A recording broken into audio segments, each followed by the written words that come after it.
ज्योतिष की दुनिया में आपका स्वागत है।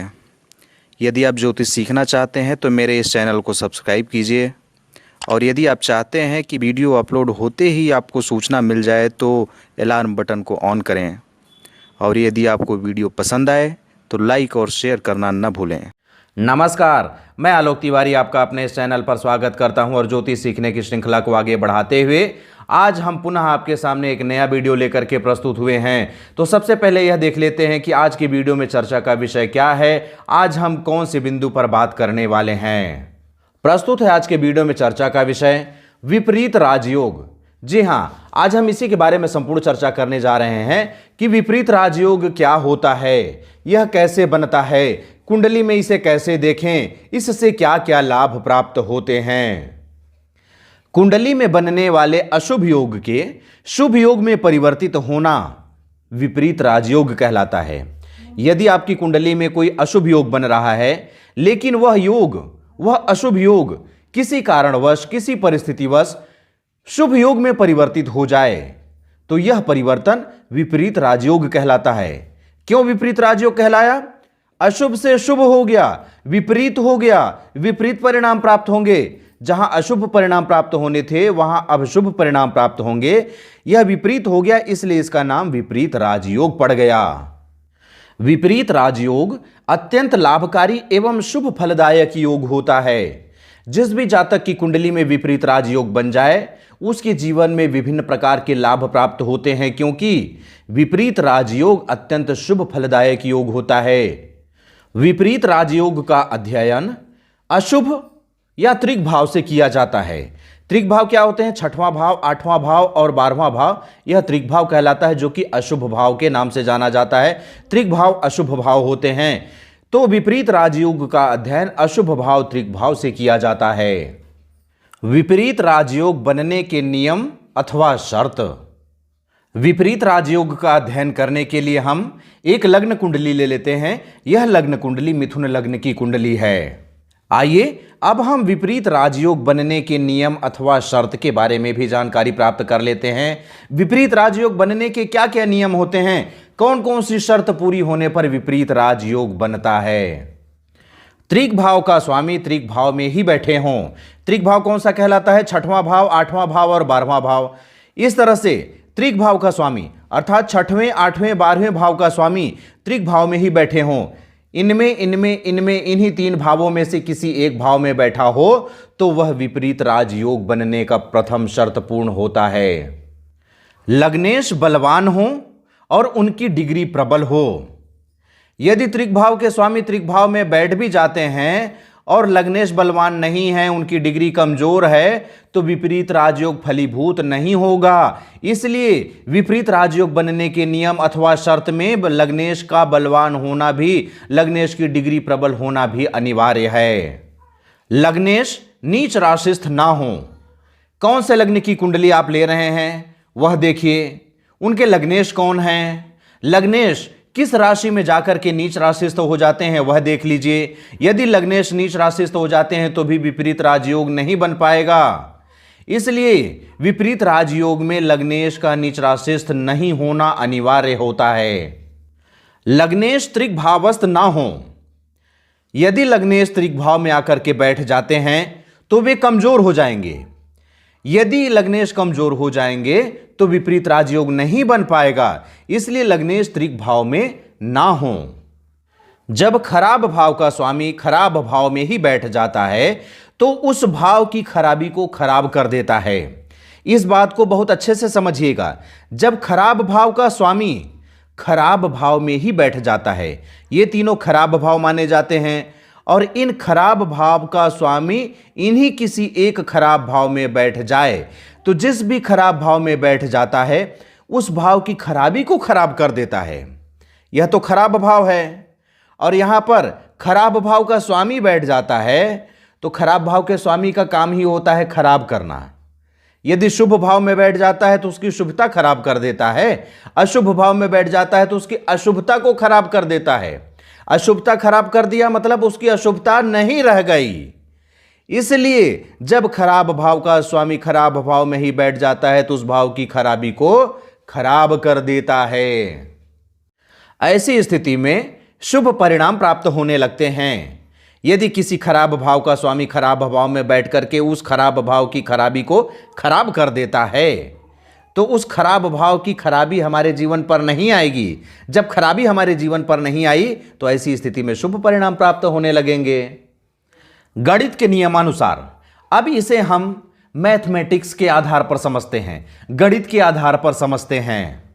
यदि आप कभी गणित का सवाल हल किए होंगे तो आपको एक सूत्र प्राप्त हुआ होगा कि ऋण और ऋण मिलकर के धन हो जाते हैं, माइनस माइनस बराबर प्लस हो जाता है। यहां पर भी वही कहानी लागू हो रही है। खराब प्लस खराब बराबर अच्छा, दो खराब मिलकर के अच्छा करने लगते हैं।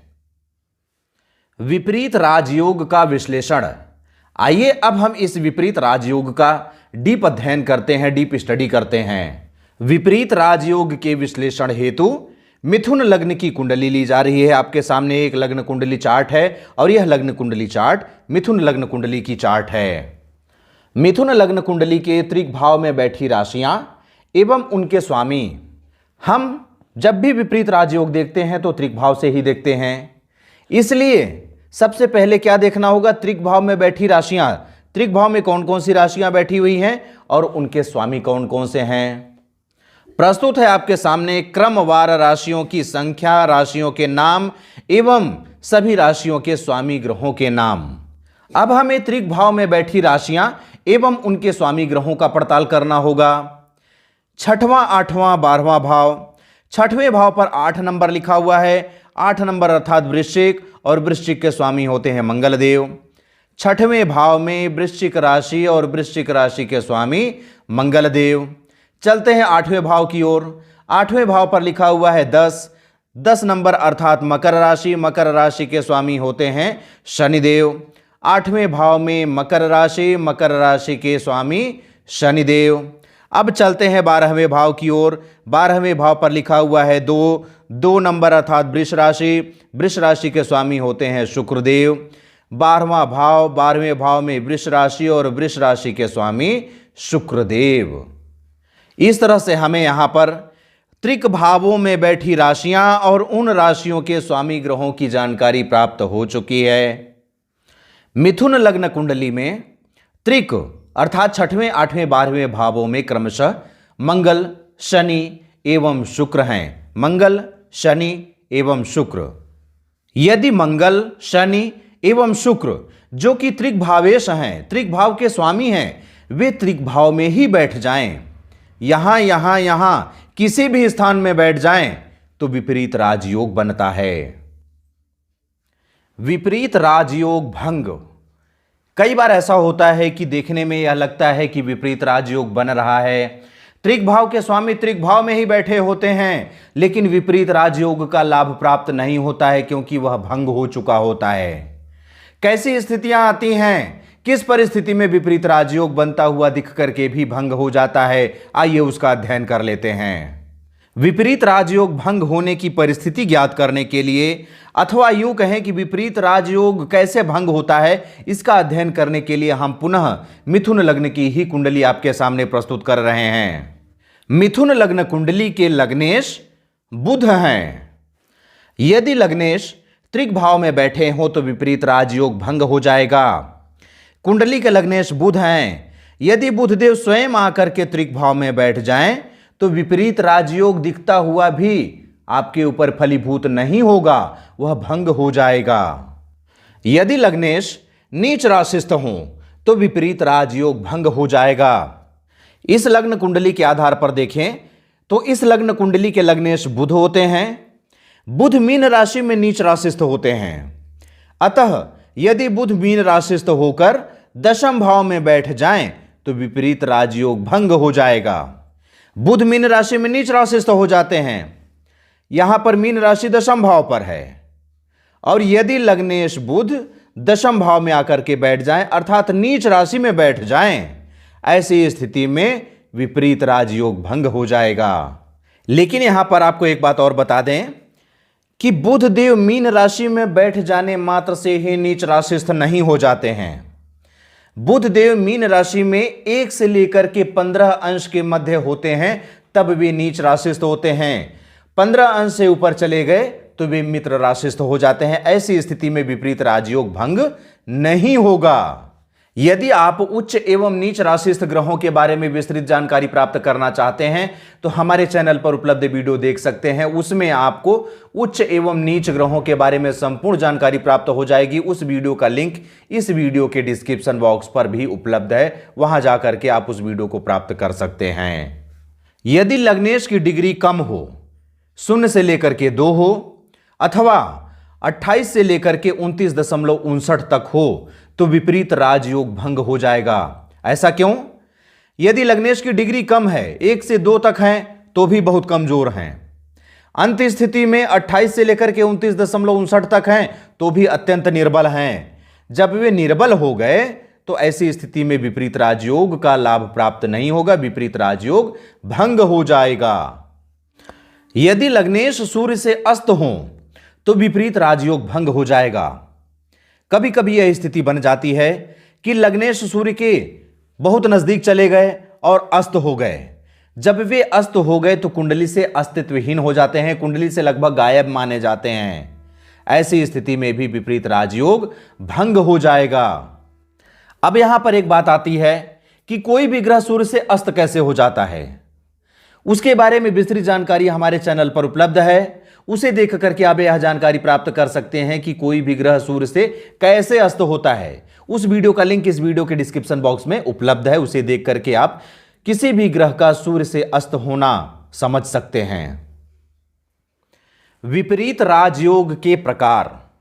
आप विपरीत राजयोग के बारे में जानकारी प्राप्त किए, लेकिन विपरीत राजयोग कितने प्रकार के होते हैं इसकी जानकारी भी आपको होनी चाहिए। विपरीत राजयोग 3 प्रकार के होते हैं। पहला, कठिन विपरीत राजयोग, दूसरा सरल विपरीत राजयोग और तीसरा सामान्य विपरीत राजयोग।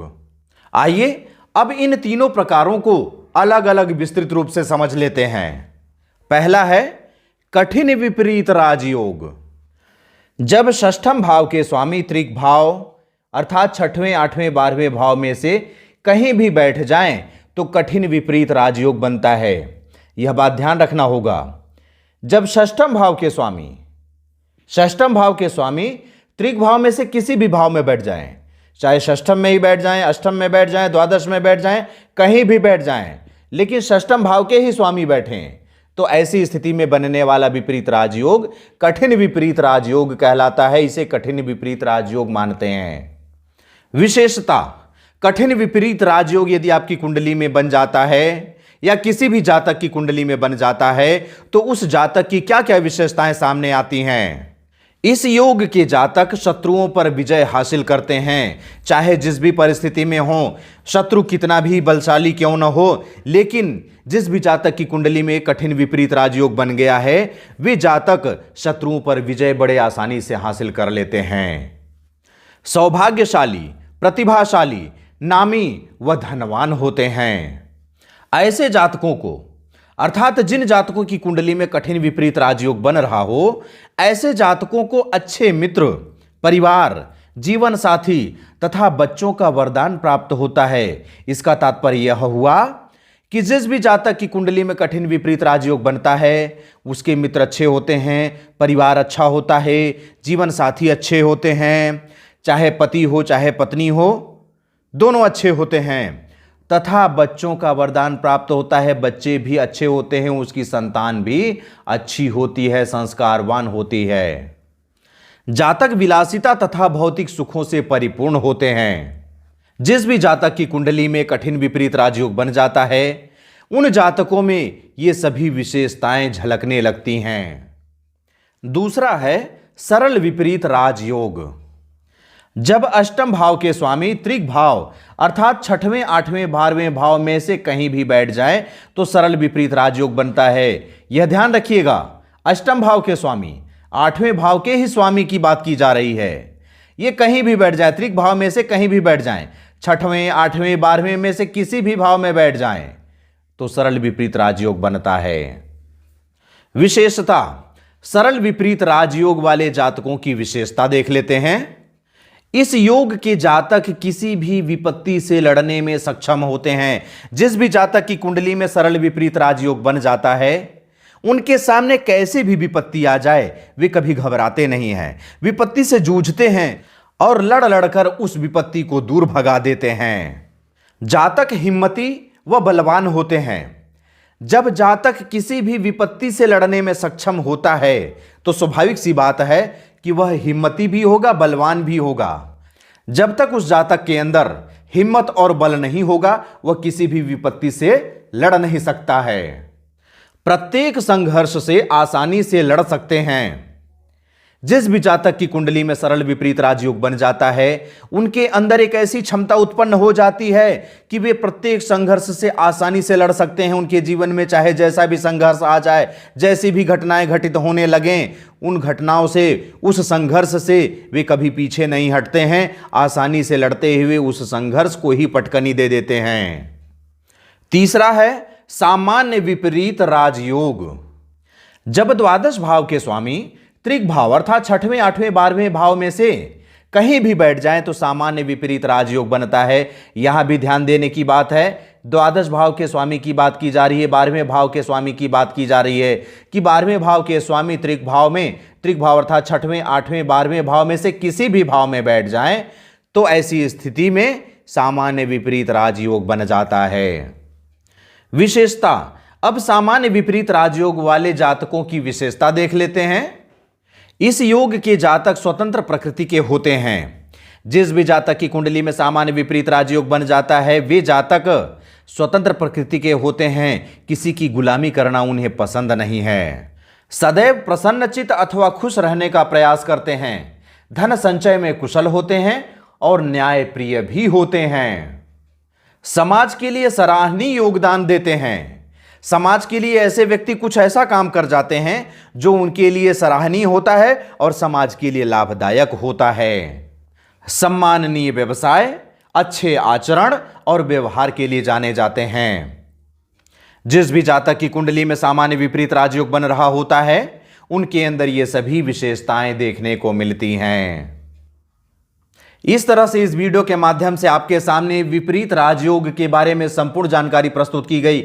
मैं आशा करता हूं कि यह जानकारी आपको पसंद आई होगी। यदि यह जानकारी आपको पसंद आई हो, इस जानकारी से आप कोई लाभ प्राप्त किए हो, कुछ सीखने को मिला हो, तो मुझे कमेंट बॉक्स में लिख करके अवश्य बताइएगा। साथ ही साथ आपसे एक अनुरोध है कि आपके जान परिचित, सखा, मित्र, रिश्तेदार जो भी ज्योतिष में रुचि रखते हो, उन तक यह वीडियो अवश्य पहुंचाइएगा, जिससे कि इस वीडियो का लाभ वे भी ले सकें। अब मुझे आगे दीजिए, मिलते हैं अगले वीडियो पर। तब तक के लिए जय हिंद, जय भारत, बम बम भोलेनाथ की जय। जय गुरुदेव।